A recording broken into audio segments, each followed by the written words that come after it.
Hello champions, welcome to all of you. Here I am again for you.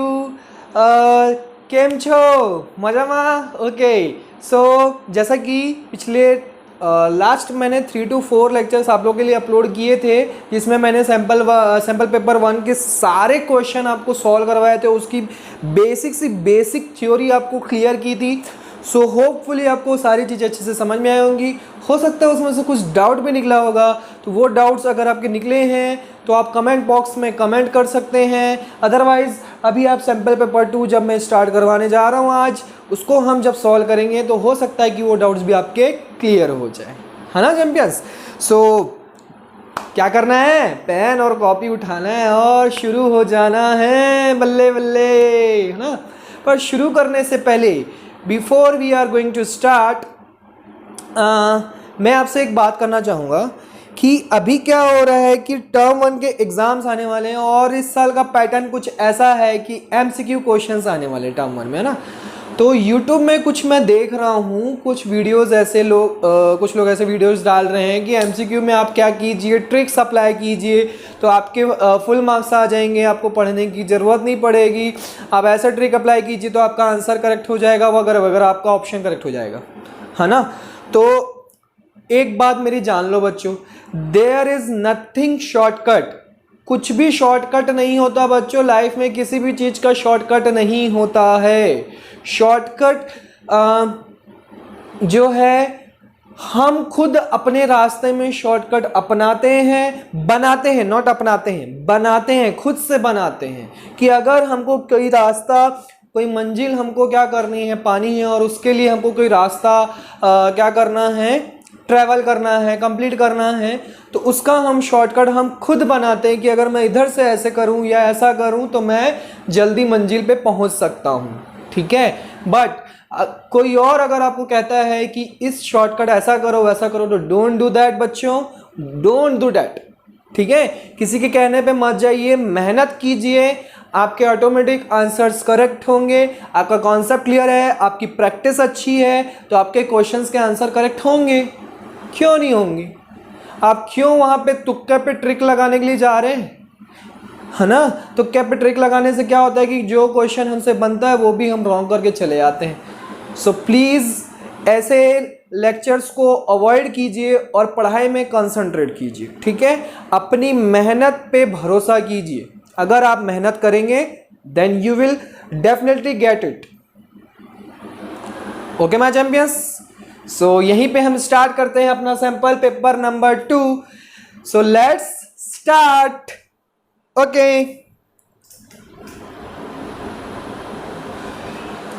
हाँ जी, तो question number 1 क्या कहता है हमारा। क्वेश्चन नंबर 1, अब जैसा कि हमने थ्योरी अच्छे से कर ली है तो हम फटाफट क्वेश्चन सॉल्व करेंगे, है ना।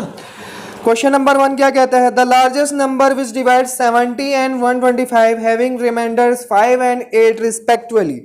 ठीक है, आपके पास ऑप्शंस हैं 13, ऑप्शन बी है 65, ऑप्शन सी है 875 एंड ऑप्शन डी है 1750। ठीक है, आपके पास नंबर क्या क्या है, 70 एंड 125 है, जिनको इन चारों में से किसी एक, इन दोनों का लार्जेस्ट नंबर बताना है, जिससे हम इन दोनों नंबर को जब डिवाइड कर रहे हैं तो हमको रिमाइंडर क्या बच रहा है, 5 एंड 8 रिमाइंडर बच रहा है।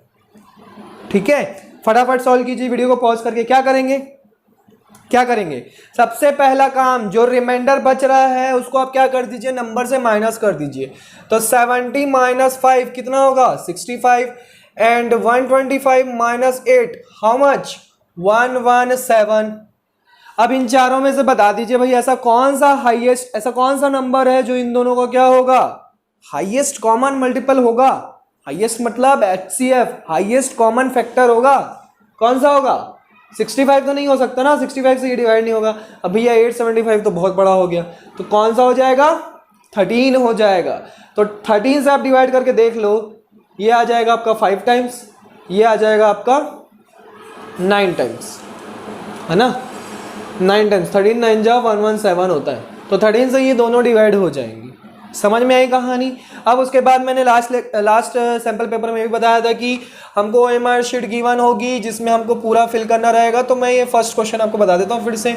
ये ऐसा आपको OMR शीट में क्या करना पड़ेगा, आपके आंसर में फिल करना रहेगा बबल को कंप्लीटली, तभी आपका आंसर जो है कंसिडर किया जाएगा। ठीक है, चलिए तो एक फर्स्ट क्वेश्चन मैंने बता दिया कि कैसे फिल करना है, सेकंड क्वेश्चन में नहीं बताऊंगा। ठीक है, हम सिर्फ क्वेश्चन सॉल्व कर देंगे। तो फर्स्ट क्वेश्चन समझ में आया। 70 और 125 का आपको क्या बताना था, ऐसा लार्जेस्ट नंबर बताना था जिससे डिवाइड करने पर इन दोनों को हमारा रिमाइंडर क्या बच रहा है 5 और 8। तो जो रिमाइंडर बच रहा है पहले आप उन नंबर्स को क्या कर दो, माइनस कर दो उन नंबर से, देन फिर आप चेक कर सकते हो कि कौन सा इन दोनों का HCF कौन सा होगा। दिख रहा है क्लियर, ये ऑप्शन यार 13 है ना। चलिए next question number 2। If two positive integers p and q can be expressed as p is equal to ab square and q is equal to a cube b, p जो है वो क्या है ab square and q is equal to a cube b, है ना। where a b being prime numbers, ऐसा question हमने last sample paper में भी किया था, है ना।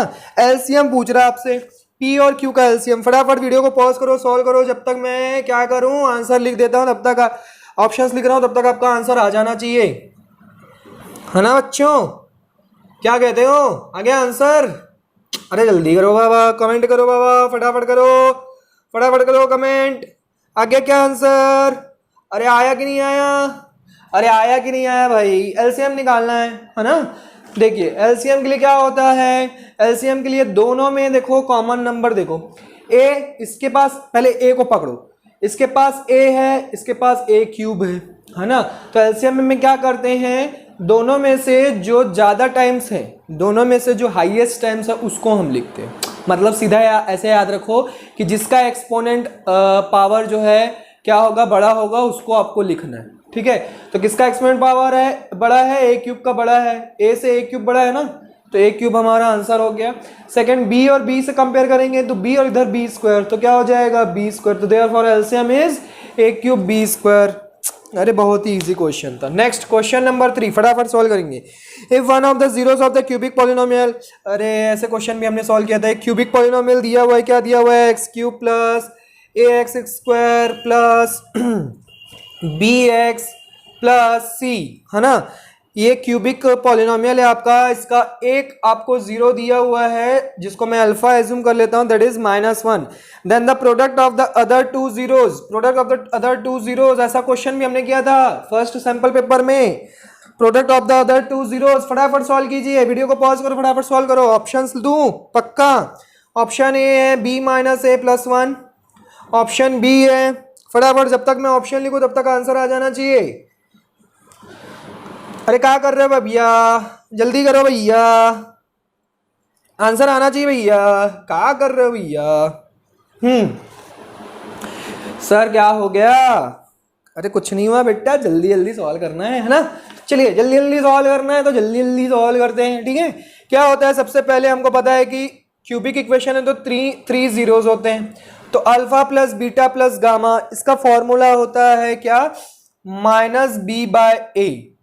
अब यहां पे देखिए b के प्लेस पे कौन है, जनरल जो है इक्वेशन कैसा होता है, x cube plus B X square plus C X plus D, ये होता है आपका जनरल इक्वेशन, क्यूबिक इक्वेशन, है ना। तो यहाँ पे देखिए a की जगह पे कितना है 1, तो मैं a के प्लेस पे 1 पुट करूंगा, b के प्लेस पे क्या है a, तो यहाँ पे b के प्लेस पे a पुट करा, मतलब कितना आ गया -a। अब क्योंकि यहाँ पे अल्फा की वैल्यू हमको गिवन है -1, तो यहाँ पे -1 पुट कीजिए, beta plus gamma is equal to -a, therefore beta plus gamma we will get -a + 1। -1 को उधर ट्रांसपोज करेंगे, उधर जाके क्या हो जाएगा +1 हो जाएगा।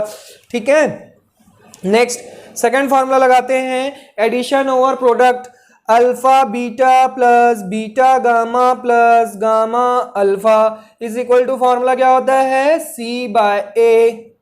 अब c के प्लेस पे देखिए क्या है यहाँ पे b, तो b पुट करिए, और a के प्लेस पे क्या है अगेन 1, तो 1 पुट कीजिए, ये आ गया b। अच्छा अल्फा की वैल्यू -1 है तो ये क्या हो जाएगा -बीटा प्लस बीटा गामा, यहाँ पे भी देखो अल्फा की वैल्यू माइनस, तो minus gamma is equal to b।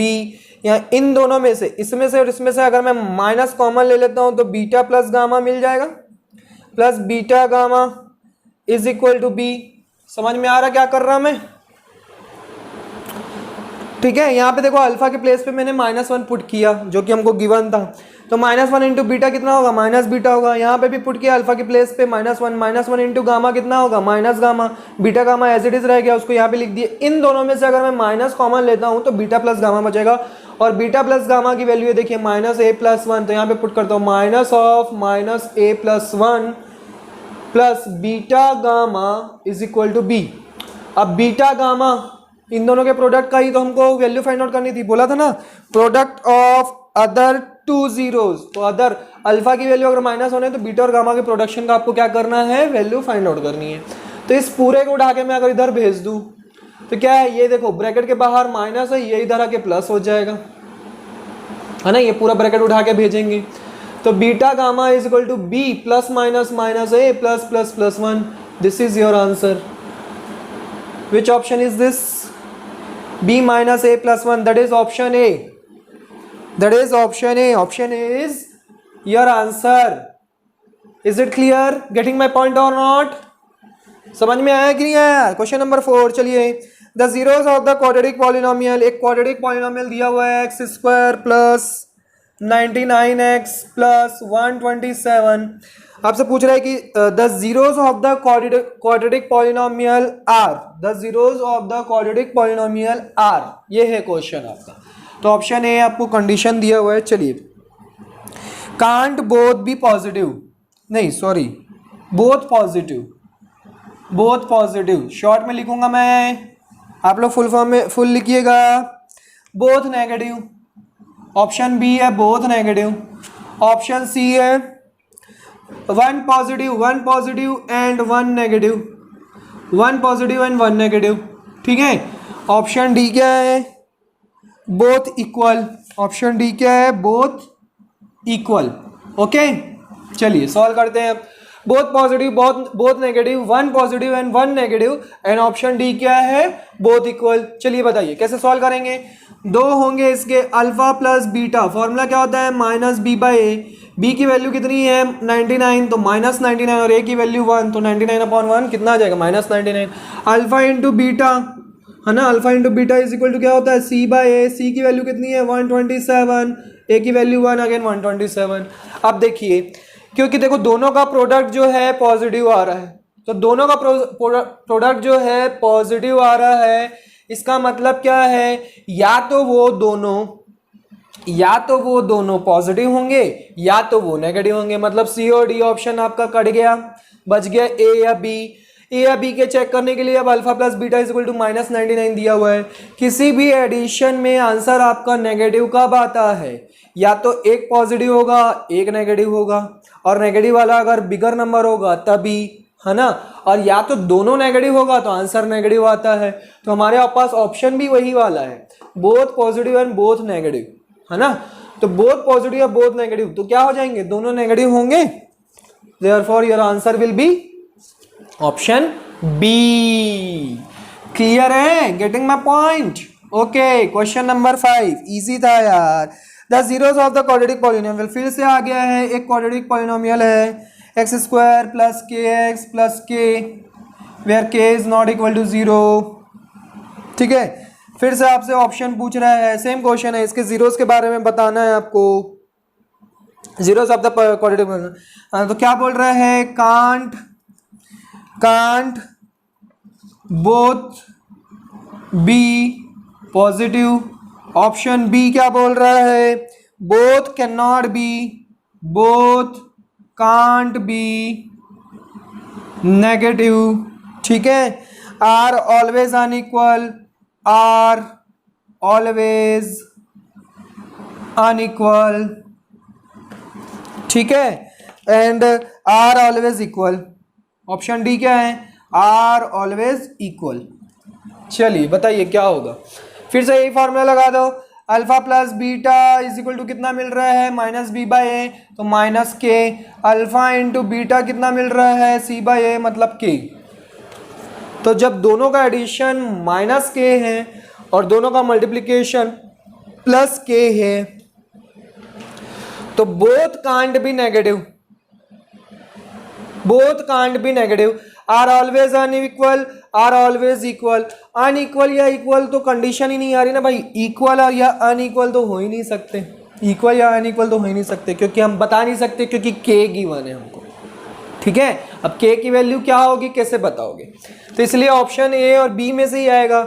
या तो बोले कि बोथ कांट बी नेगेटिव, दोनों नेगेटिव नहीं हो सकते, and both can't B positive, दोनों नेगेटिव हो सकते हैं, बिल्कुल हो सकते हैं, क्योंकि दोनों का मल्टीप्लिकेशन क्या है, पॉजिटिव है।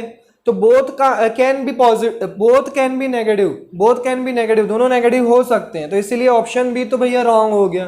तो ऑप्शन कौन सा बच गया, A, therefore answer will be option A. Clear आ रहा है, क्लियर हो रहा है कि नहीं हो रहा है। क्वेश्चन नंबर 6, क्वेश्चन नंबर 6 क्या कहता है, the pair of equations x plus 2y plus 5 is equal to 0। चलिए x plus 2y plus 5 is equal to 0 है ना, minus 3x minus 6y plus 1 is equal to 0। क्या बोल रहा है कि ऑप्शन बताना है, यूनिक सॉल्यूशन है, एग्जैक्टली 2 सॉल्यूशंस हैं, कि इन्फिनिटली मेनी सॉल्यूशंस हैं, कि नो सॉल्यूशंस हैं। तो आप कैसे सॉल्व करेंगे, इधर देखिए इसके पास क्या है 1, इसके पास -3, इधर 2 अपॉन -6 जो कि कैंसिल आउट होके अगेन वही मिल जाएगा 1 अपॉन -3, और इधर 5/1 जो कि इसके इक्वल नहीं है। तो a1 अपॉन a2 जो है b1 अपॉन b2 के इक्वल है, बट नॉट इक्वल है c1 अपॉन c2 के। कब होता था ये, जब दो लाइन कैसी होती थी, पैरेलल। तो जब दो लाइन पैरेलल हो जाएंगी तो भैया एक भी सॉल्यूशन मिलेगा क्या, नहीं मिलेगा बच्चों। Therefore answer option will be no solution, जो कि ऑप्शन डी इज करेक्ट, ठीक है। Next question, if a pair of linear equations is consistent, उसमें बोल रहा है कि एक पेयर है लीनियर इक्वेशन का जो कि कंसिस्टेंट है। कंसिस्टेंट मतलब हर एक पॉइंट पे एक दूसरे से क्या कर रहे हैं, कंसिस्टेंट होके चल रहे हैं, ठीक है, या कोइंसिडेंट भी बोल सकते हैं उसी को। Then the lines will be, then the lines will be क्या हो जाएगा, अगर कंसिस्टेंट होंगी pair of linear equation, linear equation का अगर एक पेयर आपको मिल जाए तो अगर वो कंसिस्टेंट है तो लाइंस विल बी क्या होंगे, आपसे ऑप्शन पूछ रहा है क्या वो पैरेलल होंगी लाइंस, पैरेलल तो हो ही नहीं सकती ना, अगर पैरेलल हो गई तो कंसिस्टेंट कैसे होंगी, सॉल्यूशन तो एक भी नहीं मिलेगा। दूसरा ऑलवेज कोइंसिडेंट, क्या ऑलवेज कोइंसिडेंट करेंगी, तो ये हम बता नहीं सकते कि ऑलवेज कोइंसिडेंट करेंगी कि नहीं करेंगी, क्योंकि कंसिस्टेंट बोला है। तीसरा इंटरसेक्टिंग और कोइंसिडेंट, ये ऑप्शन थोड़ा थोड़ा लग रहा है, ऑप्शन डी भी देख लेते हैं, ऑलवेज ऑलवेज इंटरसेक्ट, ये भी नहीं बता सकते। अगर कंसिस्टेंट आपसे बोला है तो पैरेलल तो होगा नहीं, ये तो क्लियर है। ऑलवेज कोइंसिडेंट होगा, ये भी नहीं बता सकते हम। ऑलवेज इंटरसेक्टिंग, हमेशा एक दूसरे को इंटरसेक्ट करेगी, ये भी नहीं बोल सकते। कभी इंटरसेक्ट करेगा, कभी कोइंसिडेंट होगा, ये ऑप्शन करेक्ट लग रहा है, therefore option c is correct. Okay, next question, question number 8। अरे लिखने की जरूरत ही नहीं पड़ी, तो ओरली क्वेश्चन था ना। फॉर व्हाट वैल्यू ऑफ के की किस वैल्यू के लिए फाइंड आउट करना है, के की वैल्यू फाइंड आउट करना है। Do the equations 3x minus y plus 8 is equal to 0 and 6x minus k y minus 16, एक minute, plus 16 is equal to 0, ये दो इक्वेशंस दिए हुए हैं। रिप्रेजेंट कोइंसिडेंट लाइंस, क्या रिप्रेजेंट कर रहे हैं, कोइंसिडेंट लाइंस, मतलब इन्फिनिटली मेनी सॉल्यूशन। तो इन्फिनिटली कोइंसिडेंट लाइंस मतलब वो क्या होता है, इन्फिनिटली मेनी सॉल्यूशंस। तो a1 अपॉन a2 जो है b1 upon b2 is equal to c1 upon c2, ये तीनों क्या हो जाते हैं, इक्वल हो जाते हैं इन्फिनिटली मेनी सॉल्यूशंस में, है ना। तो आप इनमें से कोई भी दो सॉल्व कर लो ना, इसको हटा दो, देखो, क्योंकि b1 अपॉन b2 में आपको k की वैल्यू आ जाए, k आ जाएगा b2 में, तो इसलिए ठीक है। तो 3/6, b1 की वैल्यू -1, b2 की value -k, minus minus cancel out, 3 1 जा 3 2 जा 2 इधर, k इधर, तो k की वैल्यू कितनी आ गई 2। Therefore your option will be c, option c is correct. Option a था 1/2, ऑप्शन बता देता हूँ, ऑप्शन बी था आपका -1/2, एंड ऑप्शन सी था आपका 2, एंड ऑप्शन डी था आपका -2। तो ऑप्शन कौन सा करेक्ट हुआ, सी, ठीक है। नेक्स्ट करेंगे नहीं बाबा, करते हैं ना बाबा। Question number 9, the points -4, 0, 4, 0 and 0, 3 are the vertices of vertices दिए हुए हैं एक ट्रायंगल के, ठीक है। अब आपसे वो पूछ रहा है कि वो ट्रायंगल कौन सा ट्रायंगल होगा, जैसे कि ये 0,3, ये -4,0, ये 4,0, ये 3 वर्टाइजेस है। अब आपसे पूछ रहा है कि ये कौन सा ट्रायंगल है। फर्स्ट है right triangle, option A is right triangle, second है आइसोसेलेस ट्रायंगल, थर्ड है equilateral triangle and scalene triangle. Option सुन लिए, right, isosceles, equilateral and scalene. बताइए कौन सा होगा। कैसे सॉल्व करेंगे, वर्टाइजेस दिए हुए हैं, कैसे सॉल्व करेंगे। तो इन वर्टाइजेस के हेल्प से हम क्या करेंगे, डिस्टेंस फार्मूला लगाएंगे, है ना। डिस्टेंस फार्मूला लगाएंगे तो इस साइड की वैल्यू पता चल जाएगी। तो इसके लिए जब डिस्टेंस फार्मूला लगाओगे तो क्या लगेगा, 4 - 0, 4 का स्क्वायर, 0 - 3, 3 का स्क्वायर, 4 का स्क्वायर कितना होता है 16, 16 और 3 का स्क्वायर कितना होता है 9, 16 + 9 ये कितना आ जाएगा √25, जो कि किसके इक्वल होगा, 5 के इक्वल होगा। इसको सॉल्व कर लो, 0 - 0 +4 हो जाएगा यार, 4 16 हो जाएगा, 3 - 3 का स्क्वायर, ये भी क्या हो जाएगा √15, मतलब कितना हो जाएगा 5। अब इसको सॉल्व करके देख लो, 4 - 4 + 4 हो जाएगा, 4 + 4 कितना होता है 8, और 0 - 0 तो 0 ही होता है, उसका स्क्वायर करने की जरूरत नहीं है। तो 8 का स्क्वायर रूट हट जाएगा, यहाँ पे क्या आ जाएगा 8। तो दो साइड इक्वल है, दो साइड इक्वल होती है, ऐसे ट्रायंगल को हम क्या बोलते हैं, आइसोसेलेस ट्रायंगल। तो कौन सा ऑप्शन हुआ, option b is correct. Clear है, मजा आ रहा है, फास्ट हो रहा है, बिल्कुल फास्ट तो होगा बेटा, है ना, फास्ट तो होगा, क्योंकि हम ये सब थ्योरी पढ़ के आए हैं साल भर, और नहीं पढ़ के आए हैं तो मैंने सैम्पल पेपर 1 में बेटा एक एक क्वेश्चन को इतने क्लियरली आपको एक्सप्लेन कर दिया है, आप उसको देख के आइए, ठीक है। एक एक थ्योरी मैंने बताई एक एक क्वेश्चन के पीछे, ठीक। नेक्स्ट क्वेश्चन नंबर 10 हो जाएगा, इतने में हमारा क्वेश्चन नंबर 10 हो जाएगा। क्वेश्चन नंबर 10 क्या कहता है, if in triangles DEF and PQR, दो ट्राइंगल है DEF, मैं यहाँ पे DEF लिख लेता हूँ, और PQR जो है लिखूंगा तब जिस कंडीशन हमको फुलफिल हो जाए। तो क्या लिखूंगा, एंगल D जो है एंगल Q के इक्वल है, मतलब जहाँ पे D है वहीं पे आपको Q बनाना पड़ेगा, है ना। एंगल R जो है एंगल E के इक्वल है, मतलब एंगल E जो है वहीं पे आपको R बनाना पड़ेगा। तो ये क्या हो गया, P हो गया, सिंपल, PQR बन गया। Then which of the following is not true, which of the following is not true. चलिए इसमें तो ऑप्शन बताना पड़ेगा। EF by PR is equal to DF upon PQ, DF upon PQ। Option b क्या कहता है, DE upon PQ is equal to FE upon RP। Next option c क्या कहता है, ऑप्शन सी क्या कहता है, DE अपॉन QR। ऑप्शन को देख के ही आप आंसर बता सकते हो, ऑप्शन से ही आप क्वेश्चन को चेक करोगे। थ्योरम कौन सा लगेगा याद करके रख लो, जब तक मैं ऑप्शन लिख रहा हूँ, DF अपॉन PQ। और डी ऑप्शन क्या कहता है, EF upon RP is equal to DE upon QR, DE upon QR, ठीक है, ये QR है। चलिए सॉल्व कीजिए। देखिए ये दो ट्रायंगल है, इन दोनों ट्रायंगल का एंगल जो इक्वल है कौन सा, ये वाला और ये वाला, और कौन सा, ये वाला और ये वाला।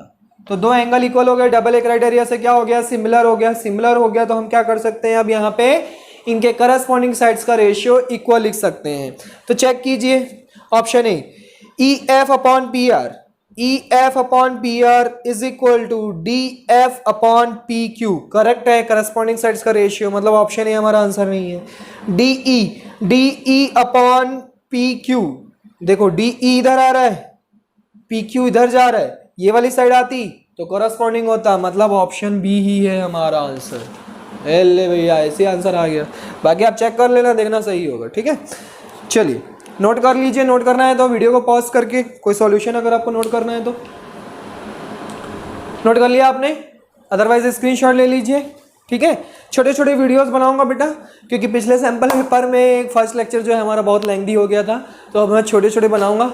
ठीक है, ओके, तो keep practicing, be ready for next lecture. Bye bye, take care, see you in the next lecture.